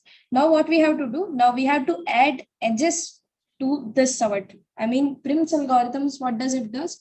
It actually grow your tree. So you have to start with something and then you have to put edges in your tree to make it to be a spanning tree. Spanning tree means overall you just have to cover all the vertices. So if I take this edge, I am covering 2 vertices named to be 1 and 3. Right. Now, what are the choices are there? So now we have to take only those edges which are either assigned to 3 or related, I mean, either associated to 3 or associated to 1. So here I have 4 choices. I can take this edge, this edge, this edge, or this. So among these 4 edges, I have to select the minimum. So the minimum weight edge will be this edge, 0 to 1. Right. So I'll take this and I grow my tree. Now, once I take 0 in my tree, now the possibility will again remain same because the only edge which is associated to 0 is this 18 edge. This is gone, right? 18, 17, 20. So the minimum is 18, but you observe if I attach this 18 edge here, I'll form a cycle. So that's why we won't take this edge. So what is the next possible edge? So next possible minimum edge is 20. So that means I have to take 20 here and attach 2. Now again, this is a tree, but it's not a minimal spanning tree since it is not covering the vertex 4. Because minimal spanning tree has 2 properties. First thing, it should be a tree. Tree means connected and acyclic. And second thing, it should be a minimal spanning tree. By spanning tree means it should cover all the vertices of your graph. So here the only remaining vertex is 4. So that means if I want to cover this vertex 4, I have to attach this edge 8. So if I attach this edge, I'll get a tree. So now this is my tree and it's a minimal cost spanning. So that's how Prim's algorithm works. Prim's algorithm says first thing, took the minimum edge, right? Then find out all the possibility, what are the edges you can take. Then using among these property, select the minimum one which won't form a cycle. So the minimum one which won't form a cycle is 10, minimum one which won't form a cycle is 20. And at the end, we just take 8 to connect our 4. Vertex number 4. Okay, so that's how Prim's algorithm works. Any doubt in Prim's algorithm? Clear. No. Ma'am, you have Yeah, it's connected very 0 easy. to 3 or not, ma'am? No. Sorry, what? No. We are not connecting this. Oh. Okay. Fine. Yes, ma'am.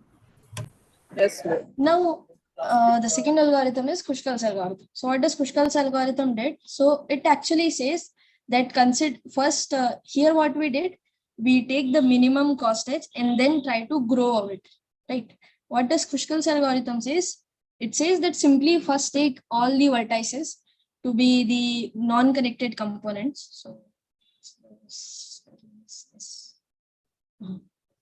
Kushkal's algorithm. So it's, what does it say? So suppose I have the same tree. It's 0 to 1, 2 to 3 to 4. This is 10, 18, 26, 70, and 82, right? So I have the same tree. So here, if I want to use Kruskal algorithm, it simply says that first thing, just take all the vertices as disconnected components. It means first I'll take all the vertices as to be my disconnected components. And now add edges in such a way that the weight of edge will be minimum. And if you add that edge, it won't create a cycle. So two things we have to keep in mind. First thing is the weight should be minimum. And the second thing is after adding that particular edge in tree should not form a cycle.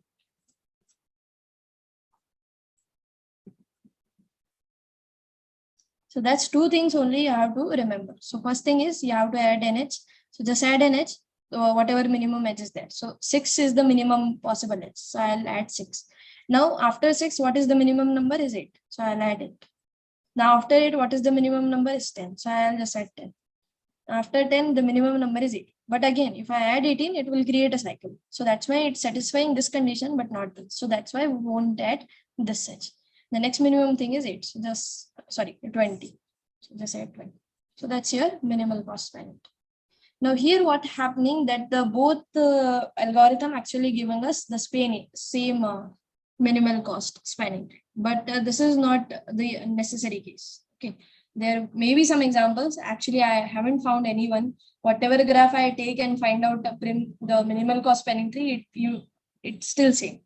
So, but there may exist for one trivial case you can take that all the edges have the same cost, right? Then there you will find out so many choices are there. So in that case, you definitely find different trees, but that's a very trivial example. So I'll suggest you just find out a weighted graph where if you use these two algorithms, you come across to the different or distinct minimal cost range. Okay. So any doubt in both? These two algorithm prims and Kruskal's, these can work in case of negative weights. Yeah, but yeah, these work with negative weights also. There is no harm in that, because ultimately we are just taking the minimum. So. And no, there's no such thing like for directed and undirected. Yeah, there is no such thing like directed and undirected also. So okay, so basically these can work in like all cases. Okay. But see, in directed case, what happened? The connectedness changes little bit. For example, if I say this is a little small directed graph, it's actually connecting 0 to 1, 1 to 2, right? So there is a path between 0 to 2, but there is no path between 2 to 0. So connectedness actually change a little bit when we talk about directed graph. So that thing is not in your syllabus, I think. So you can study that. Could you give an example of negative edge tree?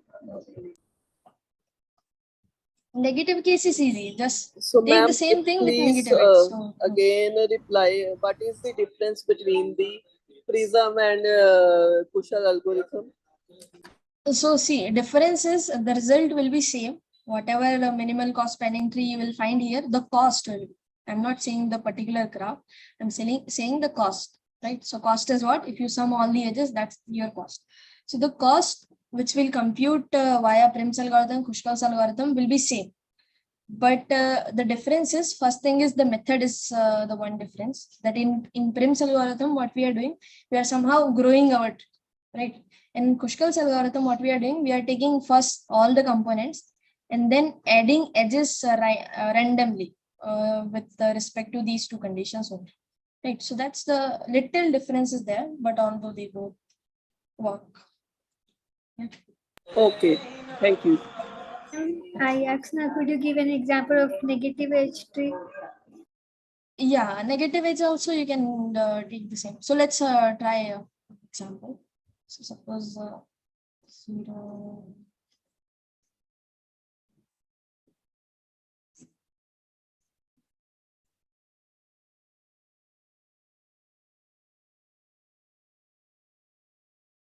It's there. It's there. Suppose this is your graph with the edge to be -1, -3, 4, 5. Again, we don't want negative cycles. So that thing we have to keep in. Okay. So this is 1. This is 4.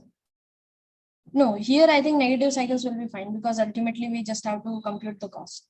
Yeah, so negative cycle won't affect anytime. Let's take it to be 3 and let's take it to be -6. Okay. Now, I'll give you 3 minutes. Just compute the cost of minimum spanning tree. Just build up a spanning tree. I'll just give you 2 minutes. Let's try this thing. On your own. Okay. After that, I'll discuss so that you will get some. And just give me what is the cost of minimal spanning tree using both algorithms, Pushkal's also and Prince also. So this is 954, I think. So 954 is there. I'll give you up to 956. Okay.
Ma'am, at that age from 2 to 4, it's -1, right? 2 to 4, yeah, -1.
Okay, so let's discuss. So first apply the principle. Right. Am I audible? Right. Okay. So if you apply the Prim's algorithm, what will be the First thing is we have to find out the minimum cost edge and add it towards. So this is our minimum cost edge from vertex 0 to vertex 1 of degree of weight -6, right? After that, we can assign. Now here choices starts. So if I join, if I attach the vertex 0 and 1 in my tree, then the choices are 3 and 4, right? These two edges I can assign in my tree. So I'll choose this edge of weight 3 because again it's minimum, not creating any cycles. So that's it. So that means I have attached the vertex 3. Now, since I have attached the vertex 3, now the choices expands and I can assign these two edges also. That means using this edge number 1, I'll attach this vertex 2. As I attach the vertex 2 also, again the choices will become, I can use -3, -1. So I'll take the minimum one, that will be -3, and attach the vertex number 5. So attach the vertex number 5, again I'll have one choice to take this edge of cost 4. I'll take the edge with cost 4 and attach the vertex 6. But since again I haven't attached anything, any edge which will connect, which will give us vertex number 4. So at the end, we'll attach this edge also -1 and we'll get a vertex number 4. So what will be the cost? Cost will be -2. -6 plus 3 -2. 3 -1 plus 4. So this is the tree generated from Prim's algorithm. Now, if you do a Kruskal algorithm, then what happened? Again, you will consider all the vertices, and then you will attach the edges. Ma'am, if the edges have the same weight, then how will it consider? You can consider any of them. It's not. So then Okay. there will be different answer by everyone, right? Because two edges have the same weight. Yeah, two edges have the same weight. So graph will be different. So I already said that graph can be different, but the cost will be same. Graph can be different. That can happen. So here first we'll attach the edge with weight 6 -6, and then we'll attach a weight with -3, then with -1. Right, because all these edges cannot create a cycle, cannot work. Right. Then we attach 1, and after that we can attach 3, and after that we can attach. Right. So we cover all the vertices also, and yeah. So again, the cost is managed. So cost won't change. I mean, cost will be the same things. That's why they always ask what will be the cost of minimum cost spanning tree. They won't ask what will be the minimum. I mean, if they ask what will be the minimum spanning tree, that thing you have to check. I think that in that case you will have all the edges with different weight. Okay. Ma'am, in Prim's algorithm, if we'll use Prim's algorithm here and we'll start from 0. So can you start from 0? Because if we'll start from 0, we'll take -6 and we'll reach to 1. So from 1, we just have one path, that is 4. So, but we can go from 0 to 3 via this edge now. As we attach two vertices, we are allowed to take any edge which can be associated to either 1 or either 0. okay. So, like, there's no compulsion, like, we should take the minimum weighted edge. There is no compulsion. We have to take the minimum one, which is already, which can be either related to 0. Okay. Because there we have to grow the tree, right? If we want to grow the tree, then we have to add some branches in our tree. So these edges are like branches. You have to take the minimal cost branch and plug it into your tree and grow it. But ma'am, here when we go like in this way, 0 to 1, then 2 to 3, then 6, 5. So I think the weight, the cost is different, minimum cost. It comes out as -1 that way. In this way? Yes, so this one is better, like going to 3. Then it's said. But again, -1 is not minimum now. So So minus 6 and 4, 5, 10, minus 6. Okay. So if we go like this, but we have to connect vertex number -5 also. That's also we can take -5. We can connect from 2 directly, like 2 to 4. Yeah, 2 to 4 we can connect. So that means if we go via this, what will be the cost? -6 plus 4 minus 1 plus 1 plus 5, right? And then -3. This will be the cost, right? So -9 plus 4. Here we are getting cost to be -4. Yeah, that's the difference. And even I Did I did make in any the mistakes? another way, like did not connect it 2 to 3. I connected 2, Mhm. 5, and 6. Wait. Yeah. 2, 5, and 6. And then 6 Then to also. 3. So in that case, I'm getting minimum cost as -3. So I'm a little confused. Okay. So that means it won't work with the negative edges. So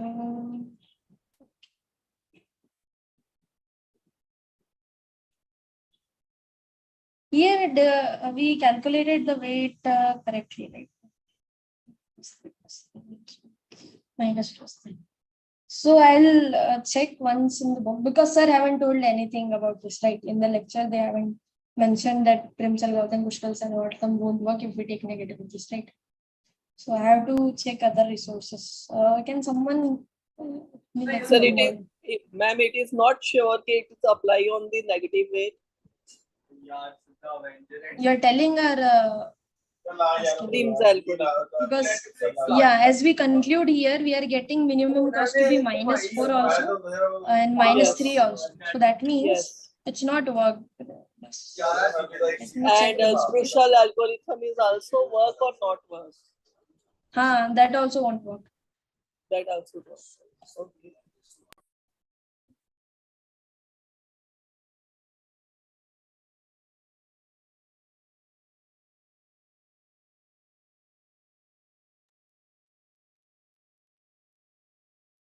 No, but like I checked on Google, so it says that It says there's no yes. such thing. Yeah, it does not It affect says negative weight. yes. So what's happening? So I think here we are getting some negative cycle. So I think that is affecting our things. Google says it works sometimes. It works some. I mean, it says yes in most of the cases. But okay, let's see. I'll find out some material over this thing. But although Prim's algorithm, Pushkal's algorithm, if we give, then we always give about positive way too. Okay. Although you got how algorithm will work, Yeah, right? because in case That's negative weights, we don't know now when to use. Right. I think we cannot do that case because it's becoming like a cycle, like 2, 3, 6, 5. There is negative cycle is there, so I think that's why. Means tree cannot be a cycle, right? So we cannot connect that way from 2, 3, 5, 6. How? No, cycle is not there. No, 2, 3, 5, 6 is a cycle, right? 2, 3, 5, 6 is cycle, but if you go from here 0 to 1, 0 Stop at 5 now. You don't connect 5 to you either you go along this way and I mean there won't be any cycle. But how will we connect 3 then? 3 with 0. Stay at you can connect with 3 with this one. Still you are getting negative. 2 or 6 -4 or -3. Although I just made up this graph, so I don't know it's will have a problem. So let's see. We'll find out something. It's good to ask question, right? We get something new. Any doubt in the process how you are going to apply Prim's or Pushkal's algorithm? Methods. All right. It's easy. I'll just remind you this in the next lecture. I'm very confused. Yeah, sure. So find out something in the book, I think. No, it's okay. So we have two things. First thing is that Floyd-Warshall's algorithms, example. So that you will try from your activity question. If you will find any difficulty there, then for sure I'll discuss in the next lecture and this one problem. Okay. Although if sir will take the lecture, then I will discuss this problem and that question in the next one or in the revision session whenever I will be able to take the class. Okay. It's okay. Thank you. Okay, thank you. Thank you. Sorry. Hello. Thank you. Thank you, ma'am. Okay. Yeah. Thank you for joining. That's all. Thank you, Thank you ma'am. for the session, ma'am. Yeah. Welcome. Thank you. Thank you. Thank you. Thank you, ma'am. Thank you. What's there? There's nothing in chat today or nothing. Someone says, are you guys okay with graph theory or just little bit fear you have in?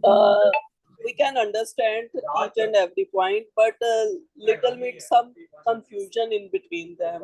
It's applicable or not applicable, sometimes applicable, sometimes not applicable, and some questions also. Otherwise, topic is clear. We know about the graph, tree, algorithms, but when we apply in some questions which have negative weights and some positive, there are some different results. So it gives some confusion to us. It's very new thing. Right.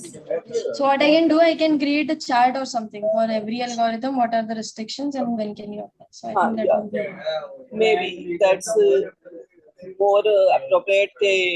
We actually know about where it applies. Okay.